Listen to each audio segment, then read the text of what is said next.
When you really think about it, the most dangerous part of dealing with toxic people isn't what they say. It's the fact that you don't realize you're already in the middle of their game. That's the part that catches you.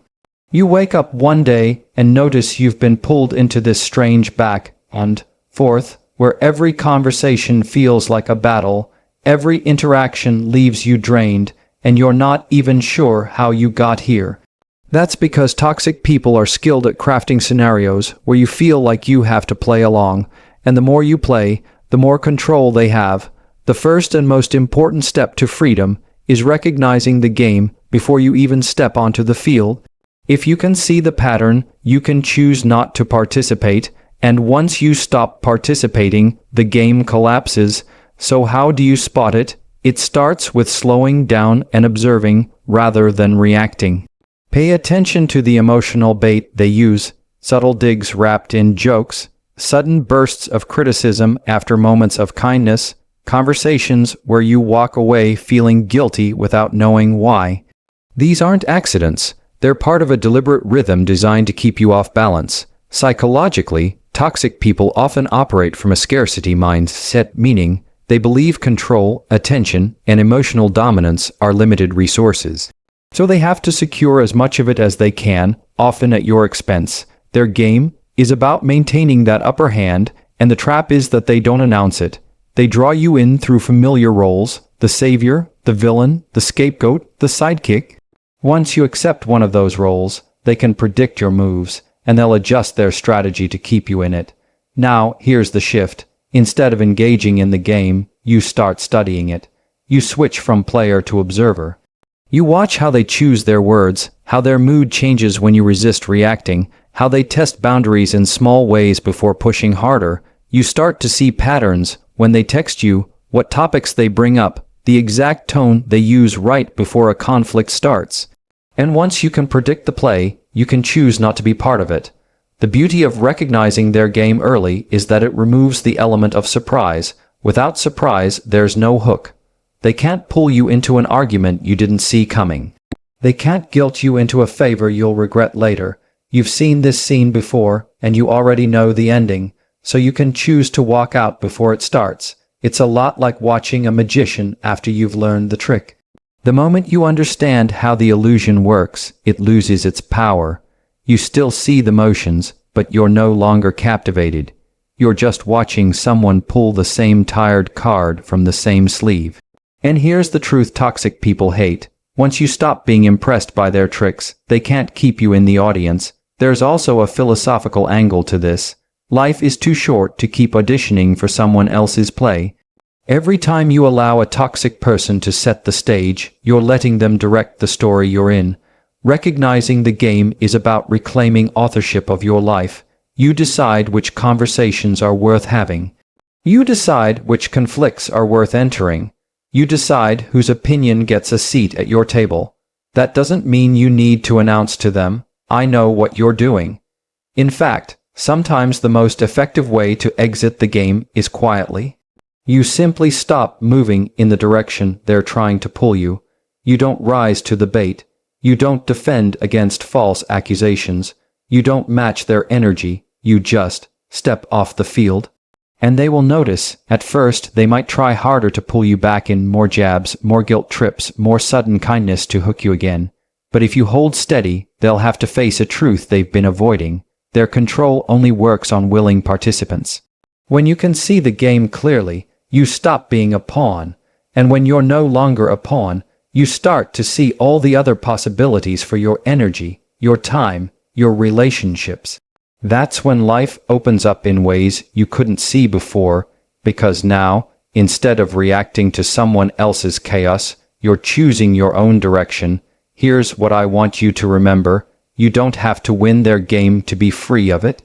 You just have to stop playing, and the moment you can name the pattern, you've already taken the first step toward never being bothered by them again.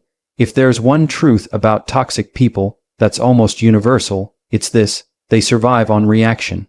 Your reaction is their reward. Every flinch, every raised voice, every long, defensive explanation, it's food for them. It tells them, "I can get to you. I can make you feel something I control." And the hard part? Most of us give them that reward without realizing we're doing it. We think we're defending ourselves, standing our ground, proving our point. But to them, it's just proof the hooks are still in. The real shift happens when you stop feeding their need for drama. That doesn't mean pretending the behavior is okay. It means refusing to give them the emotional payoff they're looking for. It's like taking away the oxygen from a fire. The flames might rage higher for a moment, but without fuel, they burn out. Psychologically, this is powerful because it interrupts the cycle. Toxic interactions follow a script: provocation, reaction, escalation, exhaustion. They count on you to fill in your part of the script, because that's how they keep the show going.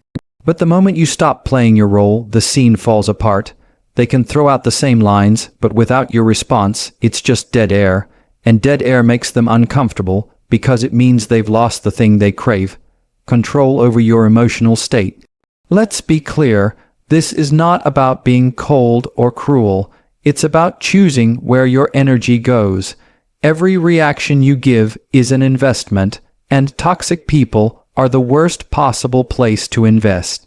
You wouldn't pour money into a business you knew would never give you a return. So why pour your emotional energy into someone whose goal is to drain you? And here's the paradox: they will try harder when they realize you've stopped feeding them.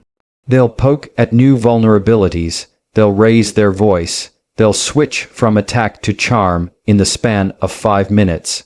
That's not them winning. That's them panicking because their usual strategy isn't working anymore. If you can hold steady through that stage, you've already changed the dynamic in your favor.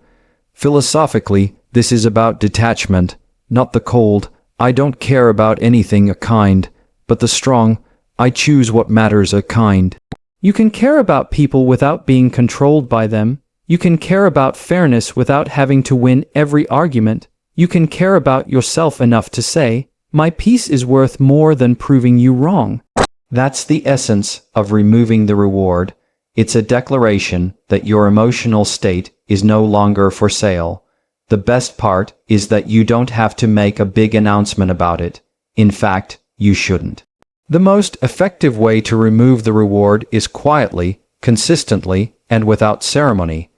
No lectures, no dramatic exits, just a steady refusal to give the reaction they want. That means no snapping back when they make a dig. No lengthy explanations when they twist your words.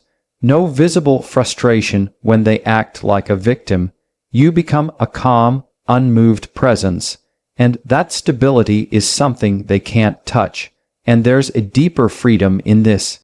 When you stop reacting, you start seeing the behavior for what it really is. Not a personal attack worth engaging in, but a tired pattern that says more about them than it ever did about you. You see how little their opinion matters when it's built on manipulation. You see how much lighter your life feels when you're not carrying the emotional weight they hand you.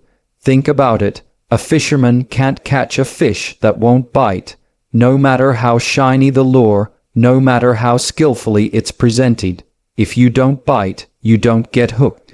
And once they realize you're not biting anymore, they stop wasting their bait on you. Here's what I want you to walk away with. Toxic people will always try to provoke, because provocation is how they survive. But you're not obligated to keep them fed.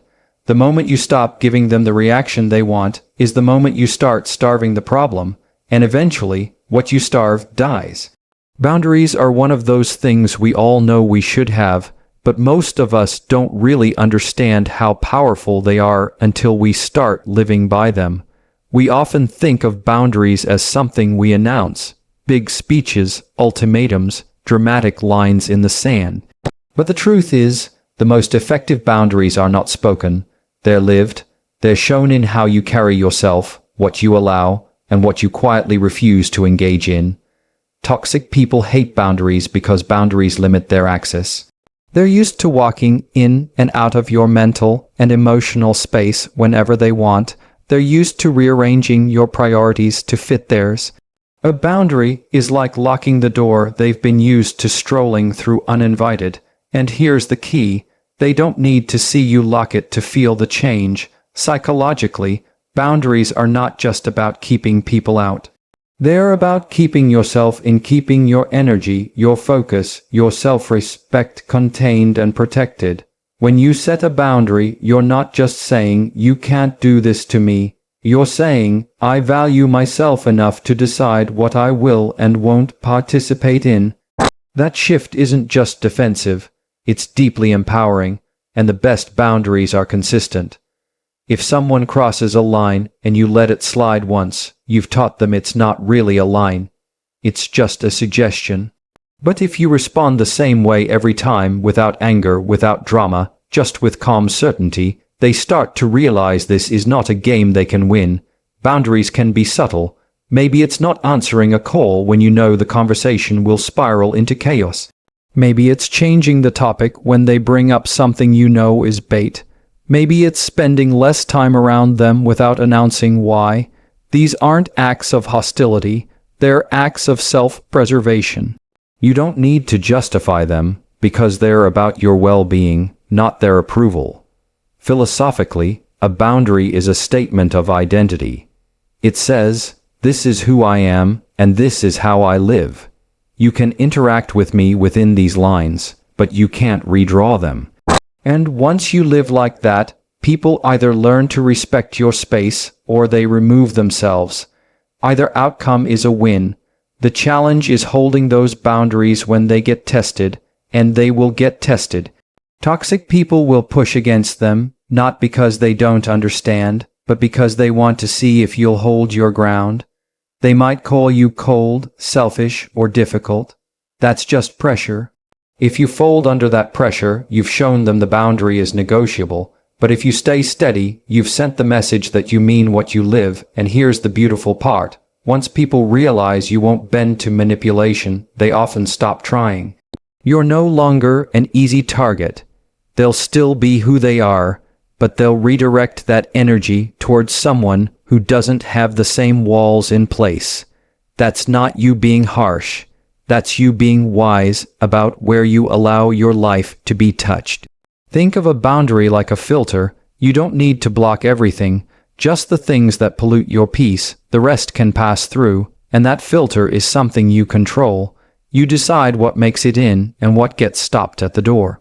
When you master this, you start to notice something. Your world feels calmer, not because all the toxic people have vanished, but because they've lost the ability to dictate how you live. And that peace you feel.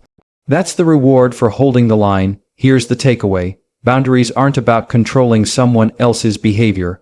They're about controlling your own exposure to it. You can't stop someone from being toxic, but you can decide how close they're allowed to stand.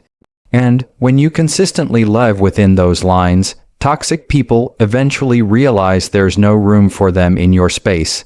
Silence is one of the most underestimated tools you have when dealing with toxic people. We're taught from an early age to explain ourselves, to defend our position, to speak up every time we feel misunderstood. And while there's a time and place for that, toxic people thrive in those moments.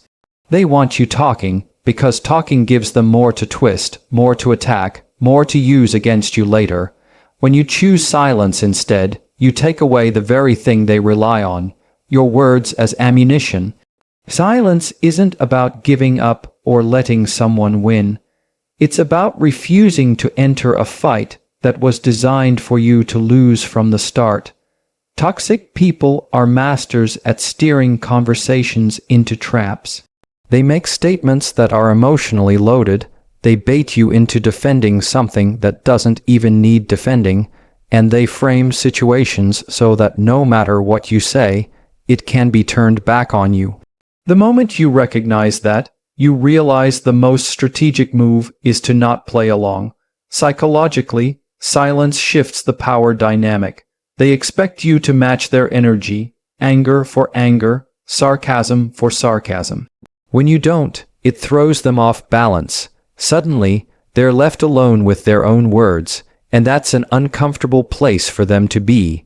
They may try to fill the silence with more provocation, but the longer you hold it, the more obvious it becomes that you are not engaging on their terms.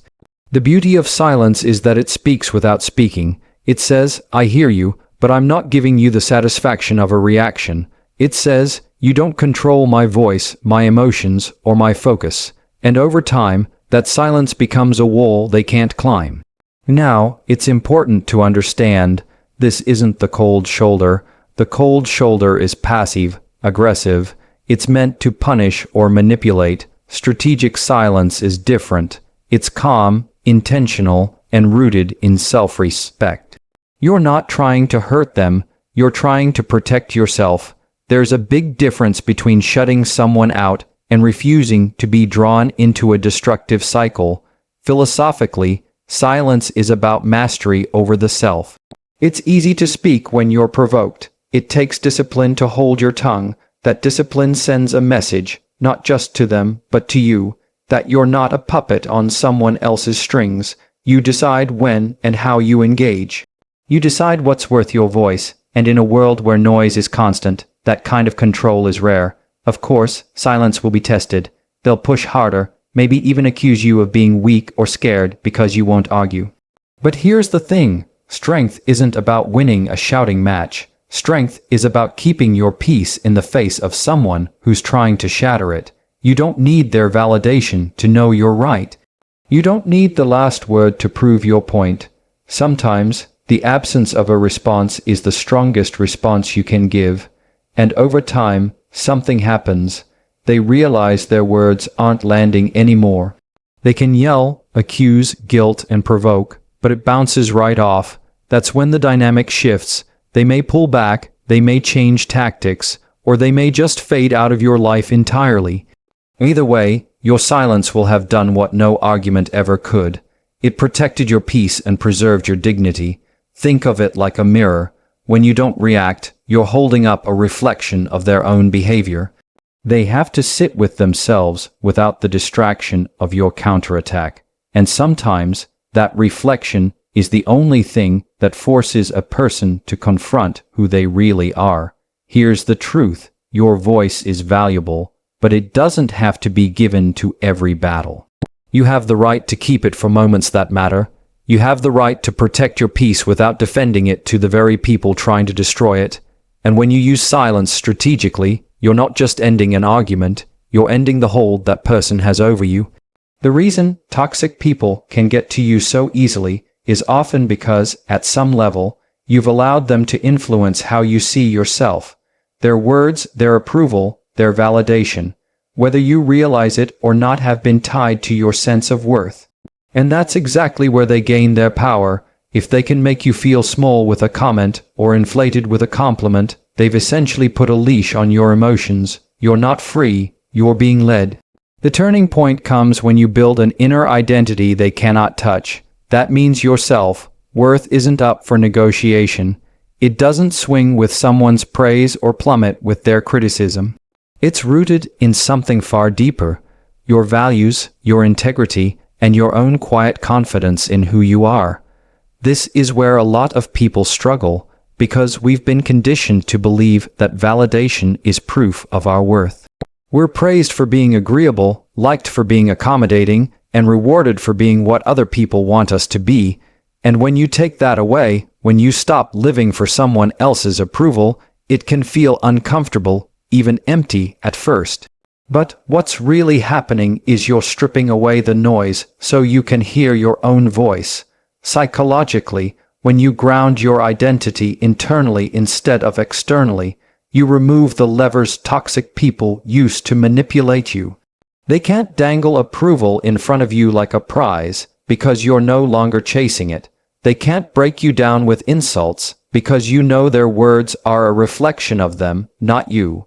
It's like becoming immune to a disease you've been catching your whole life. Philosophically, this is about ownership. Owning your worth means it's yours, not something you borrow from someone else's opinion, and when you own it, no one can repossess it. That doesn't mean you're arrogant, it means you're secure. You still listen to feedback, but you weigh it against your values and your truth. If it aligns, you use it to grow. If it doesn't, you let it go without a second thought. Toxic people lose interest when they realize they can't shape you. It's not fun for them anymore. They can throw their usual tactics, guilt, shame, belittlement, but it's like shouting into a locked vault. Your self-worth is sealed inside, safe from their reach. And that's when you start to experience a different kind of freedom, not just freedom from them, but freedom from the constant need for external confirmation that you're enough. The work to get here isn't quick, but it's simple. You start by asking, what do I believe about myself when no one is watching? What do I know to be true about who I am? Write it down if you have to, keep it close. And when someone tries to tell you otherwise, you remind yourself, that's their opinion, my truth hasn't changed. Over time, this becomes second nature, and here's the most liberating part. You realize you don't need to convince toxic people of your worth. You stop wasting energy on trying to get them to see you clearly, because their vision is distorted by their own issues. You're no longer auditioning for a role in their story. You're living yours, fully and unapologetically. When your identity is untouchable, toxic people have no door to enter. They can knock, they can shout, they can even try to break the lock, but there's nothing inside for them to take. You're not guarding your peace out of fear of losing it. You're simply living in it, knowing it's yours by right. So the next time someone tries to pull you into their chaos, remind yourself, you are not here to be shaped by the hands of those who don't have your best interest at heart. You are here to live in alignment with your values, your truth, and your vision for your life. And no one, not even the most toxic person, can take that from you unless you hand it over. There's a moment in every toxic dynamic where you realize, truly realize, that nothing you say, nothing you explain, nothing you do will change the other person. You can't fix them, you can't convince them, you can't love them into being someone different. And that's when you're faced with a choice. Stay and keep repeating the same exhausting cycle, or walk away once and let your absence speak for you. Walking away is not weakness, it's not surrender, it's the clearest, most undeniable statement you can make. I no longer participate in this, because toxic people live off access. As long as they can get to you, your time, your attention, your emotions, they have the opportunity to keep you in the loop. When you step out of the loop entirely, they lose their grip. Psychologically, this is one of the hardest steps, because it goes against our instinct to resolve conflict. We're wired to want closure, to want things neatly explained and understood, but toxic people don't offer closure. They offer new openings for the same chaos. The moment you walk away, you're choosing peace over the illusion of resolution. You're saying, I don't need you to understand, I need to be free.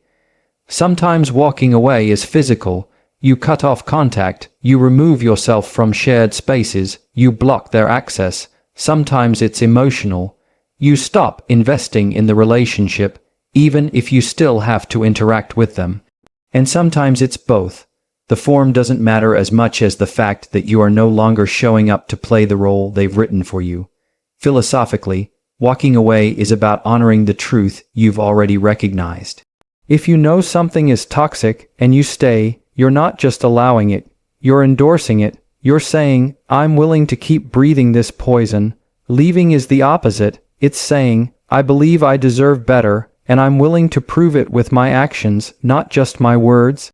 And here's the thing, when you walk away, you don't need to slam the door. You don't need to make a speech. In fact, the quieter you leave, the louder your absence becomes, because your absence removes the reward they're used to. No more debates to win, no more emotional reactions to feed off, no more late-night texts that drag you back into the cycle. It's just silence, and silence is a void they can't fill without you. Yes, they might try to pull you back in. They might apologize, guilt, trip, or suddenly act like the person you wished they'd always been. That's not change, it's bait. And if you go back, the cycle starts over. Walking away only works if you keep walking. The moment you turn back, you've told them the door isn't really closed. It's just slightly ajar, waiting for the right knock. But when you walk away for good, something powerful happens inside you. You start to reclaim the energy you've been spending trying to manage them. You realize how much mental space they occupied, and how peaceful it feels when that space is finally empty. You begin to focus on relationships that lift you up instead of weighing you down. You find yourself laughing more, sleeping better, breathing easier. And you realize this is what life is supposed to feel like. Here's the truth most people don't want to admit. Sometimes the most loving thing you can do for yourself is leave. Not because you hate the other person, but because you refuse to keep sacrificing yourself in the name of trying to save them. You're not abandoning them, you're rescuing yourself. And if they ever wonder why you left, they don't need an explanation. The way you disappeared, the way you stopped showing up for the chaos, the way you quietly reclaimed your life, that says everything that needs to be said. So remember this, words can be twisted, but absence cannot be misinterpreted. When you walk away and never return to the same toxic dynamic, you've made the strongest statement of all you've chosen yourself. And that choice, once made, is the kind you never have to apologize for.